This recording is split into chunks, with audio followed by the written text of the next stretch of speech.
Home delivery ব্যবসা করার জন্য এই তিনটে জিনিস কিন্তু খুব ইম্পর্টেন্ট। নমস্কার, আমি ঈশান আর আমি থাকি ঋষিরাতে, আর আমি আমার বাড়ি থেকে একটা ক্লাউড কিচেন চালাই। আমি কিন্তু অলরেডি একটা ভিডিওতে এটা বলেছি যে কিভাবে হোম ডেলিভারির ব্যবসা তোমরা শুরু করবে, আর আজকের এই ভিডিওটাতেও কিন্তু আমি আবারও তোমাদের সঙ্গে সেই একই বিষয়ে কিছু কথা শেয়ার করব। তার আগে বলে দিই, এই বিষয় সংক্রান্ত যে কোনো প্রশ্নের জন্য যারা আমাকে ফোন করছো প্লিজ ফোন করো না, কারণ সারাদিন আমি কাজের চাপে প্রচন্ড ব্যস্ত থাকি। এই বিষয়ে কারোর সঙ্গে আমি কোনো প্রকার ফোনে কথা বলতে পারবো না। এর একমাত্র প্রধান কারণ হচ্ছে গিয়ে কিছু মানুষ বারবার প্রত্যেক দিন আমাকে ফোন করছে, এবং তাদের সঙ্গে যখন আমি এই বিষয়ে ফোনে কথা বলতে পারছি না আমার কাজের কারণে, তারা আমাকে উল্টো পাল্টা বলে ফোনটা কেটে দিচ্ছে। তার কারণে আমি ঠিক করেছি যে আমি কাউকেই এই বিষয়ে ফোনে কোনো কথা বলবো না। এবার আসি প্রধান বিষয়। হোম ডেলিভারির ব্যবসা শুরু করার জন্য যেই তিনটে জিনিস সব থেকে বেশি ইম্পর্টেন্ট, তার মধ্যে এক নম্বর হচ্ছে গিয়ে একটা ছোটখাটো রান্নাঘরের সেট। হ্যাঁ, এমন একটা রান্নাঘর তোমার কাছে থাকতে হবে যেখানে তুমি মিনিমাম 10 থেকে 15 জনের রান্না অনায়াসেই করে ফেলতে পারবে। এটা কিন্তু যে কারোর বাড়ির সাধারণ রান্নাঘরেই তৈরি হয়ে যায়, তাই এটা নিয়ে অত চিন্তা করতে হবে না। এই ব্যবসা করার জন্য দ্বিতীয় এবং খুবই একটি গুরুত্বপূর্ণ জিনিস হচ্ছে গিয়ে একটি সাইকেল অথবা স্কুটার। কারণ ব্যবসা শুরুর দিকে কিন্তু তোমাকে নিজেকেই খাবার ডেলিভারি দিতে হবে। তুমি কোনো প্রকারের পয়সা খরচ করে ডেলিভারি বয় রাখতে পারবে না, কারণ ডেলিভারি বয় রাখার জন্য কিন্তু প্রত্যেকটা কাস্টমারের থেকে কিছু কিছু করে ডেলিভারি চার্জ নিতে হবে। কিন্তু ব্যবসার প্রথম দিকেই তুমি যদি তোমার লোকাল এরিয়াতেই ডেলিভারি চার্জ নেওয়া শুরু করো,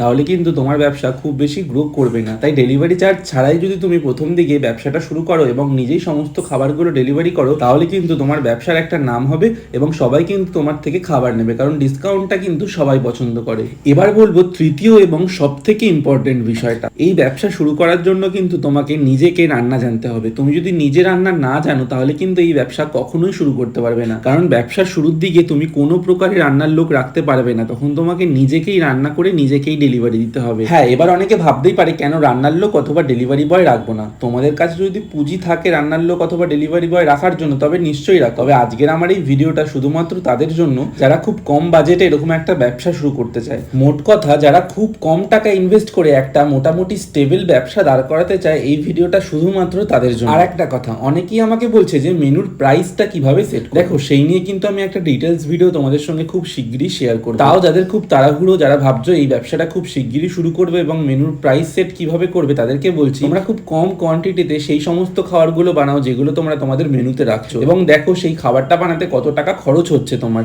এবং সেই খরচ করা টাকা দিয়ে কমপ্লিট খাবার তোমরা তৈরি করতে পারছো। এইভাবে হিসেব করে কিন্তু তোমরা তোমাদের মেনু প্রাইস সেট করতেই পারো। যাই হোক, একটা কথাই বলবো, এই ব্যবসা যদি তোমরা শুরু করতে চাও তাহলে শুরু করতেই পারো, শুধু থেমে থেকো না। হয়তো এমন হবে তোমাদের কাছে খুব কম অর্ডার আসবে অথবা অর্ডার আসবেই না, কিন্তু থেমে থাকলে অথবা হট করে ব্যবসাটা বন্ধ করে দিলে পারে কিন্তু কিছুই হবে না। ধৈর্য ধরে পড়ে থাকতে হবে। ভিডিওটা ভালো লেগে থাকলে লাইক, কমেন্ট এবং শেয়ার করে দিও। অবশ্যই আমাকে সাবস্ক্রাইব করে দিও। আর ফেসবুক কিংবা ইনস্টা থেকে দেখে